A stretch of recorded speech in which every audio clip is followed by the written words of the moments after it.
Hi and welcome to RC Cars R Us. This is the Mad Force build. So with this video, there's two videos that are going to come out. This video is about the engines. As I previously said in videos before, that I had a new crankcase for the GX21 and I had a Thunder Tiger Pro 21 engine also coming. So these are the engines that have turned up. Crankcase is new. The Thunder Tiger Pro 21 is used, and it came from an eBay seller that also sold me the chassis.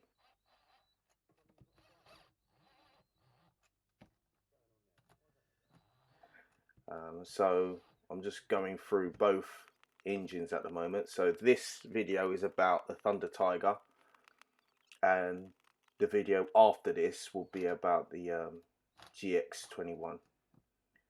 So with this one, it came with the mount. As you can see there, I'm just taking the little mounting screws off because you can't really use them on the Mad Force chassis. So the chassis, you'll see later on how the chassis is, how the engine is mounted to the chassis. So at the moment, I'm just taking these screws off. They're a bit of a pain to take off. As you can see, they have to screw some nuts onto the shaft and then use a second nut to lock it in place to take those little threaded sort of shafts, threaded bolts out. So just going through that now.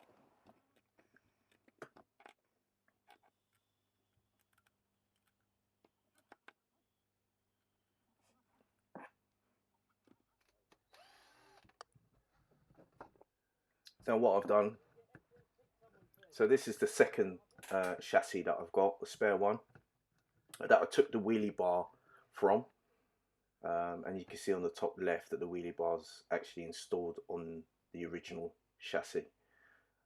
So what I did is I've taken the Thunder Tiger engine and I'm going to install it on the engine plate there that you can see. So what I can do is swap the actual engines around on the car. So I'm just lining up the old engine on the left hand side there. I'm just having a look at the different heights. Both engines in the chassis actually fit in the correct place, but the one on the right is slightly higher than the one on the left. So I'm just looking to see if that's going to be an issue if I ever install that engine into the car.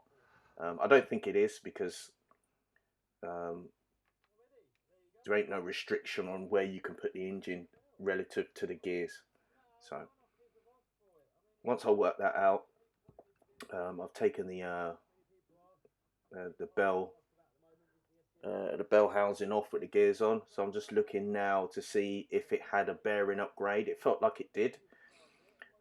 So I'm just having a look to see if it's had a bearing upgrade, and also the screw that actually mounts the 3-speed gearing bell housing onto the car has that little bobble washer. So I'm going to deal with that as well. So I'm just comparing the other engine to make sure that that bell housing is exactly original bell housing to the Mad Force. And then also I've taken this the GX21 bell housing off just to check if that has had a bearing upgrade, which it hasn't. It's got the old roller bearings in. So I'm just taking note with the original engine that I need to upgrade the bearings on that. So I've gone back to the Thunder Tiger engine now, and I'm just uncovering a few bearings that were installed by the previous owner. Like you can see 3 there, a few washers, and I'm wondering now, oh, there's the roller bearing that's actually on the shaft. So they've put 3 bearings in and 1 roller bearing. So I'm taking note of this, how they're installed, because at a later date I will upgrade the clutch bell housing to fully upgrade to new bearings, and just get rid of the actual roller bearings, because they actually produce like slop in the bell housing, where when they're meshed against the gears they actually move around a little bit. When you put the normal bearings in, it stops all that. So I'm just taking note.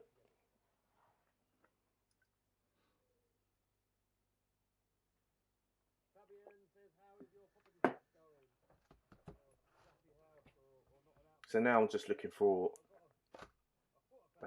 let's see if I've got the same or a better screw, something that's a bit shorter, maybe just a better quality screw. So I think it was an M2.5, which in my box I've mostly got M3s and M2s and M4s. So I'm going in every box now to see if I've got a screw lying around that's, you know, a bit shorter and the right size.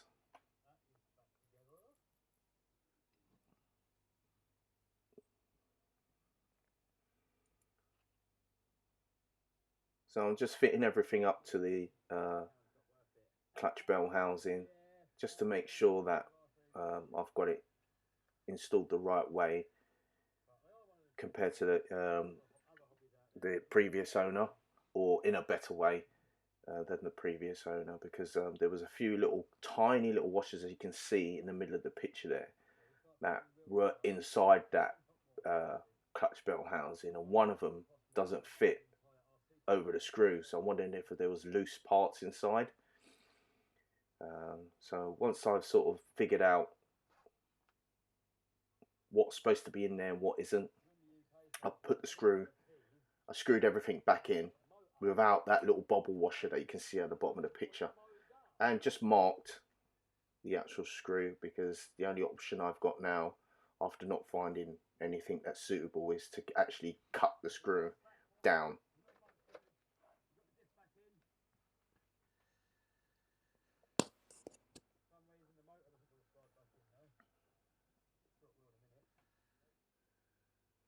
So you can see me just measuring the screw there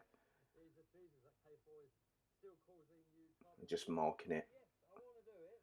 So yeah, this is an old trick from my electrician days of using pliers to cut soft steel screws. 8 times out of 10 it works. So you basically just use a really strong pair of pliers, and you can cut through the screw, and then you just file off the end, and then you can use it into anything you want. It comes from using back boxes, having the screws for like back boxes and face plates.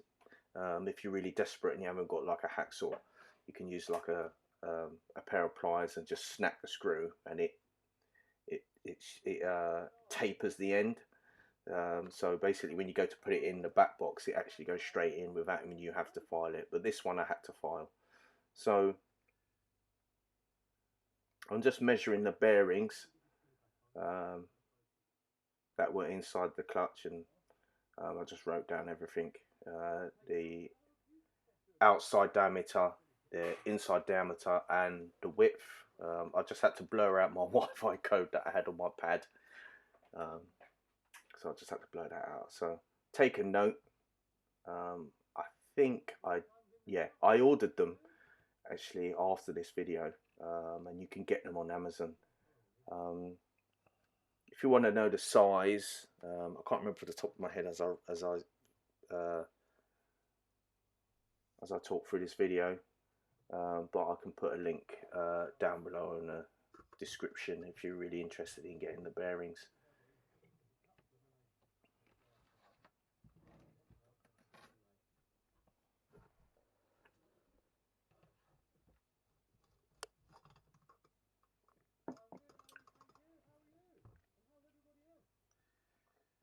So as you can see here, I have this little kind of bottle, and it has like a threaded rod going through the lid, and I can install like bearings onto the rod, and then dip it into the bottle. And inside the bottle, I've got brake fluid, so I could just leave it soaking overnight in the brake fluid. It's a good little bottle I've sort of made up. I used to do it for skates and skateboards and stuff like that. So you could just soak your bearings in brake fluid, and then when you take them out, you can sort of put a little bit of oil in there and all that. So I just did that for a little while, just to free them up a bit. You're not really supposed to put oil on bearings that go towards in the clutch bell, because obviously you can get oil on the actual clutch shoes. I put a really minimum amount of oil. I leave it to soak, and then I wipe off the excess, and then I install it in the clutch bell, and then put it onto the clutch. It seems to be fine. I've been doing it for quite a long time now, and it's never given me any issues. The clutch itself just burns off all the oil anyway, and it doesn't, you know, put a coating on or anything like that.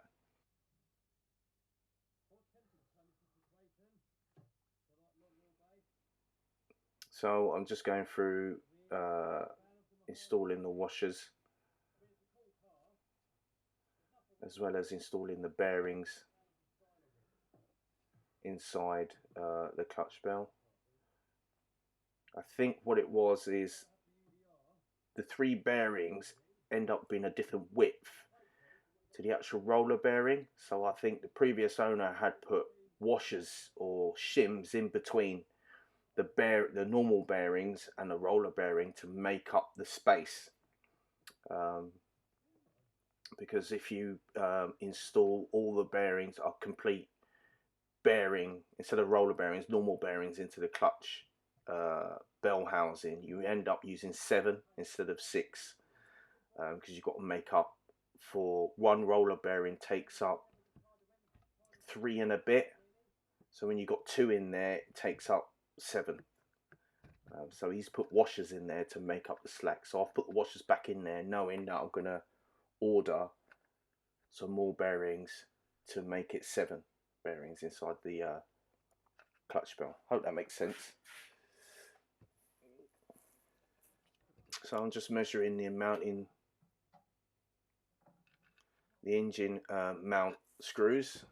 I don't want to use these long posts, so I'm just measuring it up and lining it up on the chassis, because I wasn't too sure whether if I screw the screws into the chassis plate, if the engine can move around a lot, because someone had made, as you can see at the bottom of the chassis plate there, someone had drilled the holes in a different position, but you can see where the engine can move around slightly if you don't tighten them up properly. So I was just doing a little trial fit. In my head, I'm saying to myself, I need M4. I think they were M4 screws, pretty short as well, to fit onto that chassis. So I'll put everything to the side, have a little think.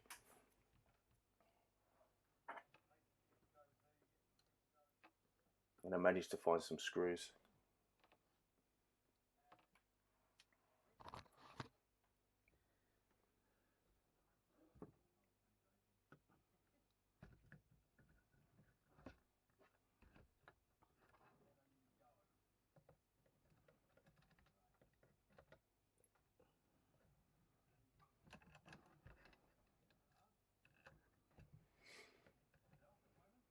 If you want to know the name of the mount, I can't remember off the top of my head. I know it's a Thunder Tiger mount for that engine, but there is a name for it, so I can't remember off the top of my head.